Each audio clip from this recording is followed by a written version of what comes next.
अस्सलाम वालेकुम। उम्मीद है कि आप सब खैरियत से होंगे और अपने घरों में खुश होंगे।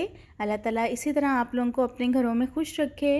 तो आज मैं आप लोगों के साथ सेवइयों की रंगीन सेवइयों की रेसिपी शेयर करूंगी, जो कि देखने में तो बहुत ही ये खूबसूरत लगती हैं, लेकिन खाने में भी ये बहुत ज़्यादा लजीज होती हैं। तो बहुत आसान सी रेसिपी है और थोड़ी सी डिफरेंट रेसिपी है। वीडियो आप लोगों ने सारी देखनी है, कहीं से भी स्किप नहीं करनी। तो चलें रेसिपी शुरू करते हैं। बिस्मिल्लाहिर्रहमानिर्रहीम। तो जिन लोगों ने अभी तक मेरा चैनल नहीं सब्सक्राइब किया, वो जल्दी से मेरे चैनल को सब्सक्राइब कर दें और बेल आइकन के बटन को भी प्रेस कर दें। तो यहाँ पे सेवइयाँ बनाने के लिए मैंने एक जो पैकेट है वो सेवइयों का ले लिया है। ये वाली मैंने इसमें यूज़ की हैं और ये सारा ही पैकेट जो है मैं इसमें डालूँगी।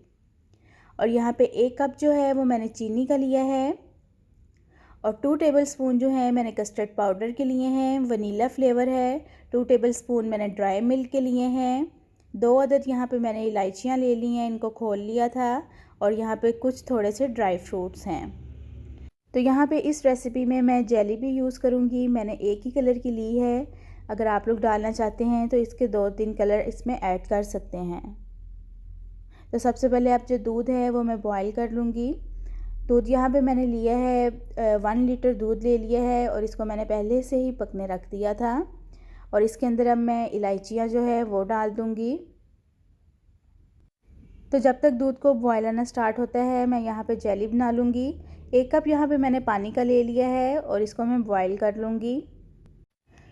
तो पानी जो है वो यहाँ पे बॉयल होना स्टार्ट हो गया था। इसके अंदर मैंने जेली का 1 पैकेट डाला है। इसको 1 से 2 मिनट तक मैं पकाऊंगी। उसके बाद जो जेली है वो तैयार है और इसको मैं फ्रिज में ठंडा होने के लिए रख दूँगी।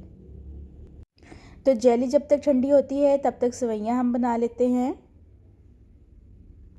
तो यहाँ पे जो दूध है वो बॉयल होना शुरू हो गया है। इसके अंदर अब मैं 1 पैकेट जो है वो कलरफुल सेवइयों का डाल दूँगी। अच्छा, यहाँ पे मैंने सेवइयाँ पहले ऑयल में नहीं भूनी है, मैं डायरेक्ट ही इसको इसी तरह दूध में डाल के पका लूँगी। तो बस अब इसको मैं स्लो फ्लेम पे 10 से 15 मिनट पकाऊँगी, ताकि जो सेवइयाँ हैं वो भी अच्छी तरह से गल जाएँ और जो दूध है वो भी ड्राई हो जाए। तो यहाँ पे 10 मिनट हो गए हैं सेवइयों को पकते हुए। दूध का जो कलर है वो भी चेंज हो गया है, पिंक पिंक सा कलर इसका आना शुरू हो गया है। जो सेवइयाँ इसमें डाली हैं इस वजह से दूध का जो कलर है वो चेंज हुआ है। तो यहाँ पे इसमें मैंने 1 कप जो है वो चीनी का डाला है। चीनी मैंने बहुत ज़्यादा इसमें नहीं डाली है, लेकिन आप लोग अपने टेस्ट के हिसाब से चीनी को कम ज़्यादा कर सकते हैं। अब मैं इसमें ड्राई मिल्क जो है वो शामिल करूँगी। अच्छा, ये टोटली ऑप्शनल है, अगर आप लोग डालना चाहते हैं तो डाल लें, वरना इसको स्किप कर दें। इससे ये है कि जो इसका टेस्ट है वो और ज़्यादा इन्हेंस हो जाएगा। तो अब यहाँ पे जो इसका फ्लेम है वो थोड़ा सा मैंने तेज़ कर दिया है, ताकि ये जल्दी से जो है वो पक जाएँ।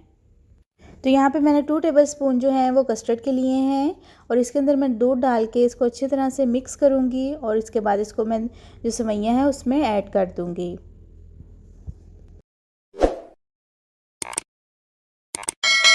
तो कस्टर्ड पाउडर जो है वो मैं इसके अंदर अब शामिल कर रही हूँ और इसको मैं अच्छी तरह से मिक्स कर लूँगी, ताकि इसमें कोई भी गुठली वगैरह ना बने। सेवइयाँ जो है वो बिल्कुल तैयार हो गई हैं। बस इसको मैं 1 से 2 मिनट और पकाऊँगी और इसकी मैं इतनी ही कंसिस्टेंसी रखूँगी। इसको बहुत ज़्यादा थिक नहीं करना है, क्योंकि जब ये ठंडी होंगी तो ये बहुत ज़्यादा फिर थिक हो जाएंगी, तो वो इतना खाने का मज़ा भी नहीं आता है।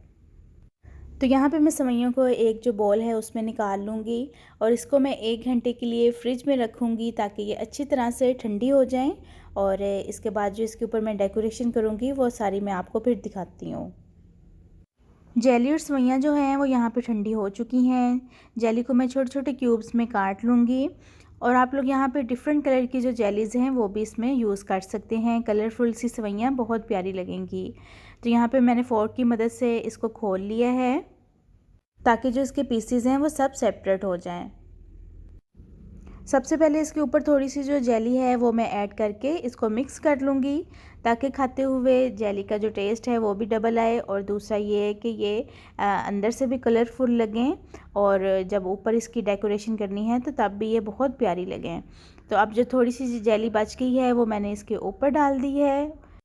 बादाम जो हैं वो यहाँ पे मैंने इनको छोटा छोटा काट लिया था और इसके ऊपर अब मैं जो बादाम हैं वो डाल दूँगी और साथ ही जो है किशमिश है वो मैं शामिल कर दूँगी। तो हमारी जो मज़ेदार सी सेवइयाँ हैं वो बनकर तैयार हो गई हैं, बहुत लज़ीज़ बनी हैं और देखने में भी बहुत प्यारी लग रही हैं। तो उम्मीद है कि आपको ये रेसिपी अच्छी लगी होगी, तो लाज़मी इस रेसिपी को आप लोग भी ट्राई करिएगा। तो चलें यहाँ पे अपनी वीडियो का एंड करती हूँ, मिलती हूँ आपसे अपनी नेक्स्ट वीडियो में एक नई रेसिपी के साथ। अपना बहुत सारा ख्याल रखिएगा। अल्लाह हाफ़िज़।